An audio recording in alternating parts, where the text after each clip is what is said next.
বললে রুটি করলে দেখো কত সুন্দর করে দেখো পুড়িয়া মুড়িয়া থয়নি গো। রুটি করার বদনা আর আমি এই রুটিটা করেছি দেখো কত সুন্দর লাগছে। হ্যাঁ আর ওই রুটি করেছে দেখো, দেখো এটাও আমি করেছি, এটাও আমি করেছি, এটাও আমি করেছি, এটাও আমি করেছি, পুরা পুরা গেলে ওই করে আছে, বাদ বাকি আমি করেছি। এ দেখো এই দুটো ওই করে আছে, একটুকু জানা দেখো মুখখান দেখে সবাই দেখাইছে। হ্যাঁ তরকারি রান্না করছে, রান্না করার ঢং নাই, খালি ভোগে দেখায় চামচকে লাড়িয়ে চলে গেছে, ভাবছে ভালো হবে। পুড়িয়ে মুড়িয়ে কি করে আছে দেখো তরকারিকে। হ্যাঁ আর টমা কত কাটে আছে দেখো না, কি করবি রে টমা কাটে। দেখো ডিমও ভাঙছে ওরে, ইয়ার হেলে আর পয়সা লিয়ে যাওয়া হবে না গো, ঘুরা কিনা মনে হয় হইলো না। আর ডিম ভাঙছে দেখো না, কটা ডিম দিচ্ছিস?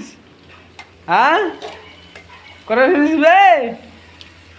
মাত্র 3টা ডিম হয়ে যাবে না, আরো আছে, ও আরো আছে বুঝতে লাইন দেখো দেখো ডিম দিচ্ছে। দে দে দে দে দে বেশি করে ডিম দে, রান্নাটা না ভালো হলে তোর গাড়িকে ফাটিয়ে তক্তা বানিয়ে দিয়েছি। ডিম দে বেশি করে ডিম দে। আরে কোন জিনিস রে, ডিম না অন্য কিছু রে, পেঁয়াজ খেয়ে তো ডিমই বেশি হয়ে গেল। দেখো গাইস কত সুন্দর আমাদের রান্না, কিচেন ঘরটা দেখো, চা করে খাই আমরা সকালবেলায়, একবারে হেভি জায়গায় আছে বুঝতে পারছো, গোটে ফাঁকা। ভিডিও চলছে গো,